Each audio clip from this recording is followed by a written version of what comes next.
Seperti yang kita ketahui, Herodotus adalah tokoh sejarah, dikatakan sebagai the father of history atau bapak sejarah, karena Herodotus diklaim sebagai orang yang pertama kali melakukan kegiatan metodologi sejarah tadi yang disebutkan oleh Muhammad Yamin.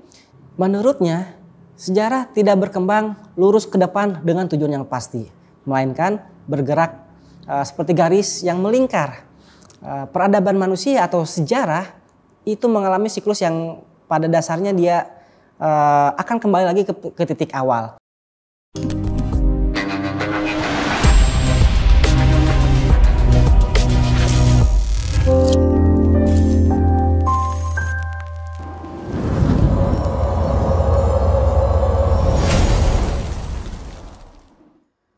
Bismillahirrahmanirrahim. Assalamualaikum warahmatullahi wabarakatuh. Alhamdulillahirrabbilalamin. Wassalatu wassalam ala asrofil anbiya wal mursalin wa ala alihi washabihi ajmain. Amma badu. Sahabat Zaiza Inteleksia yang saya banggakan, semoga kita senantiasa selalu dalam keadaan sehat walafiat serta dalam lindungan Allah SWT dalam setiap aktivitas kita. Amin Allahumma amin. Alhamdulillah, pada kesempatan kali ini kajian Zaiza Inteleksia kita akan mencoba membahas mengenai sebuah tema, yaitu pentingnya mempelajari sejarah khususnya bagi generasi milenial. Ya, kita akan mencoba membahas tentang sejarah, tentang mengapa sejarah penting untuk dipelajari bagi kita tentunya sebagai umat Islam. Untuk membahas tema ini, saya akan membatasinya lewat 3 buah soalan. Yang pertama, kita akan mencoba untuk membahas mengenai apa dan siapa generasi milenial. Kemudian yang kedua, kita akan mencoba membahas mengenai apa itu sejarah. Baru pada soalan yang ketiga, kita akan membahas tentang apa peran dan fungsi sejarah, sehingga bagi kita penting untuk kita pelajari khususnya sebagai generasi milenial yang muslim. Baik, sahabat Zaiza Inteleksia, kita mulai pembahasannya pada soal yang pertama tentang apa dan siapa itu generasi milenial. Tentang generasi milenial, istilah ini dipopulerkan atau diperkenalkan oleh penulis yang bernama William Strauss dan Neil Howe dalam bukunya yang berjudul Millennials Rising: The Next Great Generation yang diterbitkan pada tahun 2000. Menurut mereka, generasi ini adalah generasi yang secara angka kelahiran atau tahun kelahiran berkisar antara tahun 1982 sampai tahun 2002. Artinya kalau kita tarik pada tahun sekarang 2022, yang dimaksud dengan generasi milenial adalah mereka yang secara usia sekitar 20 tahun sampai 40 tahunan. Generasi milenial ini adalah generasi yang lahir dan dewasa seiring dengan perkembangan teknologi yang begitu pesat, khususnya teknologi komputer, dan diikuti oleh masuknya internet ke dalam kehidupan manusia. Karena itu generasi ini menjadi generasi yang sangat paham atau sangat melek terhadap teknologi. Mereka menjadikan teknologi komputer ini yang berbasis internet menjadi bagian dalam kehidupan atau bagian dalam kehidupan mereka sehari-hari, menjadi gaya hidup yang mempermudah kehidupan mereka sehari-hari seperti dalam bekerja, kesehatan, ekonomi, dan sebagainya. Generasi ini secara umum memiliki karakteristik yang pertama, karena mereka hidup berbarengan atau diiringi dengan kemajuan teknologi komputer, sehingga menjadikan mereka generasi yang melek terhadap teknologi internet. Mereka banyak sekali menghabiskan waktu melalui perangkat yang terhubung dengan internet seperti gadget atau gawai atau handphone, komputer dan sebagainya dalam waktu yang cukup mungkin dalam waktu yang cukup lama. Generasi ini juga mereka memiliki karakteristik yang pada dasarnya mudah sekali untuk beradaptasi. Kenapa? Karena tentunya adaptasi mereka dikarenakan mereka harus mengikuti perkembangan teknologi. Karena setiap waktu teknologi terus mengalami perkembangan sehingga mereka pun terus mengalami beradaptasi dengan kemajuan teknologi tersebut. Kemudian generasi ini juga dikatakan sebagai generasi yang memiliki wawasan global karena memang melalui internet atau perangkat yang terhubung dengan internet, mereka bisa mengakses berbagai macam arus informasi yang sangat update dan sebagainya, sehingga ya generasi ini memang generasi yang dikatakan sebagai generasi yang berwawasan luas. Kemudian mereka juga dikatakan sebagai generasi yang berpikiran terbuka. Kenapa mereka dikatakan generasi yang berpikiran terbuka? Karena pada dasarnya melalui kemajuan teknologi ini mereka berteman atau berhubungan dengan orang-orang yang secara kultur, agama, bahasa dan sebagainya jelas-jelas berbeda. Artinya mereka bisa berteman dengan siapa saja dan dari mana saja. Karena itu mereka memiliki pemikiran yang terbuka terhadap banyak hal, terhadap perubahan dan sebagainya. Tentunya generasi ini dikenal sebagai generasi yang maju, visioner dan sangat berhubungan sekali dengan kemajuan teknologi. Nah, tentunya generasi milenial yang secara mudahnya dikatakan sebagai generasi yang berpikiran maju, jika berhubungan dengan sejarah yang memang identik dengan masa lampau, mungkin sedikit atau apa istilahnya enggak dulu atau mungkin sejarah sesuatu yang sudah kuno gitu kan, sehingga untuk mempelajarinya mungkin kurang bersemangat. Padahal sesungguhnya hampir setiap hari kehidupan kita manusia, baik sebagai generasi milenial atau yang lainnya, kita belajar dari sejarah bahwa apa yang kita lakukan sesungguhnya adalah berkat pengalaman kita yang kita dapatkan baik secara langsung kita alami ataupun dari pengalaman orang lain. Sehingga apa yang kita jalani saat ini adalah hasil dari pengalaman kita yang sudah kita dapatkan sebelum-sebelumnya. Seperti yang disampaikan oleh Soekarno dalam pidatonya pada tanggal 17 Agustus tahun 1966, beliau mengatakan bahwa kemajuan kita yang kita raih pada masa kini sebagai sebuah bangsa adalah hasil dari akumulasi perjuangan pada masa lalu. Karena itu melupakan perjuangan masa lalu adalah tidak mungkin, karena hasil perjuangan pada masa lalu adalah jalan yang kita lalui pada masa kini dan menjadi bekal untuk masa depan. Karena itu jangan sekali-kali melupakan sejarah. Ya, sejarah secara etimologi berasal dari bahasa Arab, yaitu sejaratun yang bermakna pohon. Kenapa sejarah dikatakan sebagai pohon?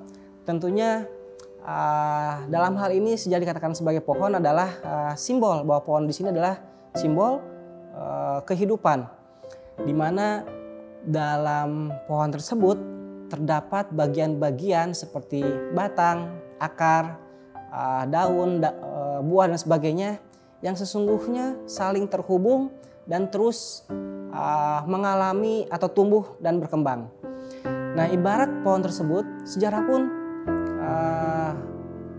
antara peristiwa-peristiwa yang terjadi pada masa lalu sesungguhnya saling terhubung dengan peristiwa-peristiwa yang terjadi pada masa kini dan akan terhubung juga pada peristiwa-peristiwa masa depan.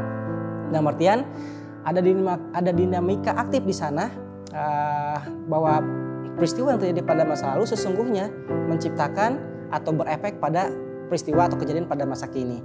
Pun demikian dengan peristiwa masa kini pada akhirnya akan berefek atau menciptakan atau berakibat pada peristiwa-peristiwa selanjutnya di masa depan. Karena itu dikatakan sebagai pohon karena ada keterkaitan atau ada hubungan yang terus aktif dan tumbuh antara peristiwa pada masa lampau, masa kini sampai masa depan.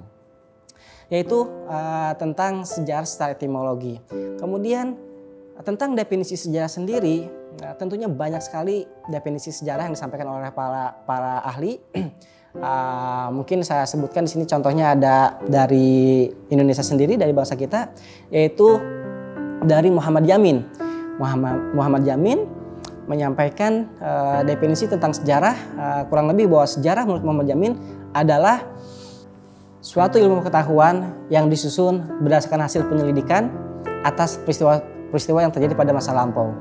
Dalam artian di sini Muhammad Yamin menyatakan bahwa sejarah adalah sebuah ilmu, karena memang faktanya sejarah dalam mengungkap peristiwa secara utuh dia tidak terlepas dari yang namanya metodologi sejarah. Artinya ada tahapan-tahapan yang harus dilalui oleh sejarawan untuk bisa mengungkap sebuah peristiwa. Dimulai dari kegiatan heuristik, kemudian verifikasi atau kritik sumber, kemudian ada interpretasi dan akhirnya historiografi. Karena itu Muhammad Yamin di sini mengatakan sejarah adalah sebagai sebuah ilmu pengetahuan. Kemudian yang kedua, ada tokoh yang bernama Ibnu Khaldun, tokoh sejarawan Muslim yang berasal dari Tunisia.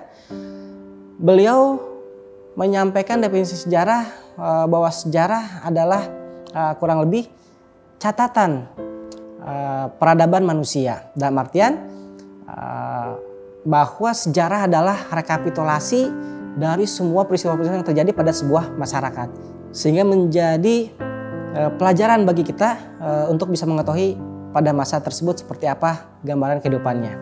Kemudian yang terakhir mungkin saya ambil contoh definisi sejarah menurut Herodotus. Seperti yang kita ketahui, Herodotus adalah tokoh sejarah, dikatakan sebagai the father of history atau bapak sejarah, karena Herodotus diklaim sebagai orang yang pertama kali melakukan kegiatan metodologi sejarah tadi yang disebutkan oleh Muhammad Yamin, yaitu melakukan semacam penelitian, mengumpulkan sumber-sumber sejarah, kemudian Herodotus melakukan pemilihan-pemilihan atau memilah-milah atau istilahnya kritik sumber, verifikasi data, dan akhirnya dituangkanlah dalam sebuah tulisan dan menjadi sebuah karya, yaitu karyanya yang berjudul Historia. Historia ini menceritakan tentang perang Yunani Persia, dan karyanya inilah yang menyebabkan Herodotus dikenal sebagai bapak sejarah, the father of history. Menurutnya, sejarah tidak berkembang lurus ke depan dengan tujuan yang pasti, melainkan bergerak seperti garis yang melingkar dengan tinggi rendahnya ditentukan oleh keadaan masyarakat itu sendiri. Nah, saya mengartikan bahwa definisi Herodotus tersebut lebih kepada siklus, bahwa peradaban manusia atau sejarah itu mengalami siklus yang pada dasarnya dia akan kembali lagi ke titik awal. Dalam artian, misalkan sebuah contoh, muncul sebuah peradaban tersebut akan berkembang, kemudian mencapai puncak kejayaan. Kemudian setelah mencapai puncak kejayaan, dia akan secara perlahan akan mulai mengalami kemunduran dan akhirnya redup dan akhirnya berakhir. Maka apa yang dikatakan Herodotus tentang perkembangan sejarah tadi, dia akan kembali lagi ke titik awal tadi, yaitu akan muncul kembali peradaban baru dengan masyarakat yang baru tentunya, dan dengan siklus yang sama akan mengalami maju berkembang sampai akhirnya puncak kejayaan, dan setelah puncak kejayaan akan mengalami kemunduran lagi dan akhirnya sirna, dan kemudian terus seperti itu sampai akhirnya akan kembali kepada titik awal seperti garis melingkar yang disampaikan oleh Herodotus. Baik sahabat Zaiza Inteleksia, selanjutnya kita masuk kepada pembahasan yang ketiga, yaitu tentang apa peran dan fungsi sejarah, sehingga penting untuk kita pelajari khususnya sebagai generasi milenial yang muslim, sebagai generasi milenial umat Islam. Ya, tentang peran dan fungsi sejarah, mungkin kita akan cenderung sepakat dengan apa yang disampaikan oleh Nugroho Nuto Susanto dalam bukunya Sejarah Demi Masa Kini. Beliau menggolongkan peran dan fungsi sejarah ke dalam 4 hal. Bahwa yang pertama, peran dan fungsi sejarah bersifat edukatif, bahwa pengajaran yang ada dalam sejarah membawa kebijaksanaan dan kearifan bagi kita sebagai umat manusia. Kemudian yang kedua, beliau menyampaikan bahwa fungsi dan peran sejarah bersifat inspiratif, bahwa sejarah memberikan ilham atau inspirasi kepada kita sebagai generasi berikutnya. Kemudian yang ketiganya bersifat instruktif, bahwa sejarah mengajarkan keterampilan dalam proses pengajarannya kepada kita sebagai manusia. Dan yang keempat, menurut Nugroho Anuntun Susanto, peran dan fungsi sejarah bersifat rekreatif, bahwa sejarah memberikan kesenangan estetis kepada manusia untuk dengan cara menghadirkan peristiwa pada masa lampau dalam bentuk yang baru, dalam artian dikisahkan seperti lewat drama, lewat teater, lewat film dan sebagainya. Mungkin kita sepakat dengan apa yang disampaikan oleh Nugroho Anuntun Susanto tentang peran dan fungsi sejarah melalui 4 hal yang tadi disampaikan. Hanya saja tentang peran dan fungsi sejarah ini sesungguhnya masih sangat luas. Banyak para tokoh juga yang memberikan pendapatnya tentang peran dan fungsi sejarah ini. Namun pada hakikatnya kita sebagai umat Islam, kita sebagai Muslim, sepakat bahwa sejarah pada dasarnya adalah pelajaran hidup. Sebagai pelajaran bagi kita manusia sekarang, seperti yang terkandung dalam Al-Quran, Allah Subhanahu wa Ta'ala banyak sekali mengabadikan atau menceritakan atau berfirman dalam Al-Quran tentang kisah-kisah sejarah. Kenapa Al-Quran banyak sekali memuat atau mengandung peristiwa sejarah? Tentunya ini dimaksudkan agar kita sebagai generasi berikutnya bisa meneladani, bisa mempelajari, dan bisa mengambil pelajaran dari setiap peristiwa yang Allah Subhanahu wa Ta'ala abadikan dalam Quran tersebut. Agar kita bisa sesuai dengan tuntunan yang Allah Subhanahu wa Ta'ala perintahkan. Contohnya misalkan dalam Quran surat yang pertama saja, yaitu surat Al-Fatihah pada ayat ke-6 dan pada ayat ke-7. Di sana yang berbunyi A'udzubillahi minasyaitonirrajim. Ihdinas siratal mustaqim siratal ladzina an'amta 'alaihim ghairil maghdubi 'alaihim waladdallin. Kurang lebih artinya, tunjukilah kami jalan yang lurus, yaitu jalan orang-orang yang kau beri nikmat, bukan jalan yang kau murkai, dan bukan pula jalan mereka yang sesat. Dalam ayat ini kita diisyaratkan oleh Allah SWT untuk mengikuti jalan yang lurus, jalan yang diberi nikmat oleh Allah SWT, dan menghindari jalan yang sesat, jalan yang dimurkai oleh Allah SWT. Nah, tentu pertanyaannya adalah, dari mana kita mengetahui jalan yang lurus tersebut? Atau siapa sih orang-orang yang salah ini yang diberi nikmat oleh Allah? Dan sebaliknya, jalan yang seperti apa yang dimurkai oleh Allah? Atau jalan yang tadi dikatakan sebagai sesat sehingga Allah murka gitu kan? Nah, sejarahlah jawabannya. Allah SWT menceritakan banyak dalam Al-Quran kisah-kisah umat terdahulu. Bagaimana kisah-kisah seperti Nabi Ibrahim, Nabi Ayub dan sebagainya lah gitu kan, termasuk umat-umat terdahulu, agar kita sebagai generasi sekarang bisa mengambil pelajaran dari setiap peristiwa yang sudah terjadi. Kemudian tentang pentingnya mempelajari sejarah juga kita bisa lihat dalam penggalan ayat Al-A'raf surat ke-7, yaitu pada ayat 176. Di sana kurang lebih penggalan ayatnya berbunyi, maka ceritakanlah kisah-kisah itu kepada mereka agar mereka berpikir.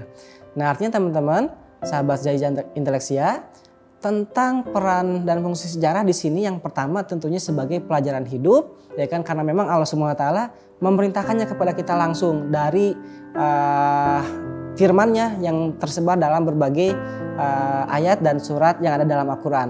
Dan tentunya sekali lagi dalam Al-Quran ini banyak sekali mengandung peristiwa-peristiwa sejarah, atau Allah Subhanahu wa Ta'ala menyampaikan kepada kita tentang peristiwa-peristiwa umat terdahulu. Sehingga bagi kita umat sekarang bisa diharapkan atau ya mampu mengambil pelajaran setiap peristiwa tersebut, seperti bagaimana kisah Nabi Ayub atau kisah Fir'aun, kemudian ada juga kaum Samud, kaum Ad dan sebagainya, ya kan. Sekali lagi ini adalah perintah Allah SWT agar kita mau mempelajari sejarah dan mengambil pelajaran dari setiap peristiwa yang terjadi tadi. Selain sebagai pelajaran hidup, sejarah juga berfungsi sebagai pendidikan masa depan. Kenapa saya katakan sebagai pendidikan masa depan? Ini seperti dalam sebuah mahfuzot yang berbunyi man arafa bu'da safar istada. Artinya barang siapa yang tahu jauhnya perjalanan, maka bersiap-siaplah ia. Nah, dalam mahfuzot tersebut kita yang tahu jauhnya perjalanan yang akan kita hadapi, maka kita memerlukan berbagai macam persiapan agar kita bisa sampai pada tujuan tersebut. Artinya kita membutuhkan segala hal yang kita miliki dalam artian pengetahuan dan pengalaman agar bisa menghadapi perjalanan ini dengan selamat. Karena itu saya katakan sejarah sebagai pendidikan masa depan, karena dengan peristiwa-peristiwa sejarah yang terjadi kita bisa merencanakan atau menyusun minimal proposal kehidupan kita untuk mencapai sebuah cita-cita. Apa yang akan kita lakukan untuk mencapai apa yang kita inginkan. Sampai yang paling jauh adalah perjalanan untuk mencapai akhirat. Artinya kembali lagi pada sejarah, banyak peristiwa yang bisa kita jadikan sebagai contoh agar tujuan kita bisa tercapai, agar kita bisa sesuai dengan apa yang Allah SWT perintahkan. Pada akhirnya kita akan benar-benar belajar dari sejarah ketika peristiwa-peristiwa yang terjadi pada masa lampau kembali lagi terjadi pada masa kini, pada diri kita. Mereka yang tidak mengenal masa lalunya dikutuk untuk mengulanginya. Begitulah kutipan seorang filsuf dari Spanyol yang bernama George Santayana.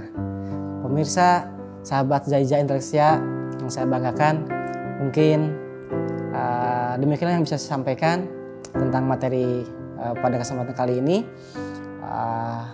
Tentunya segala yang benar datangnya dari Allah SWT, dan apa yang salah semata-mata kehilafan dari saya pribadi yang insya Allah akan terus belajar khususnya dari sejarah.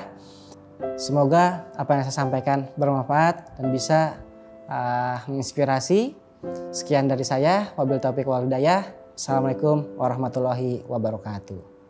Zaiza Inteleksia, membaca, berpikir, dan berkarya.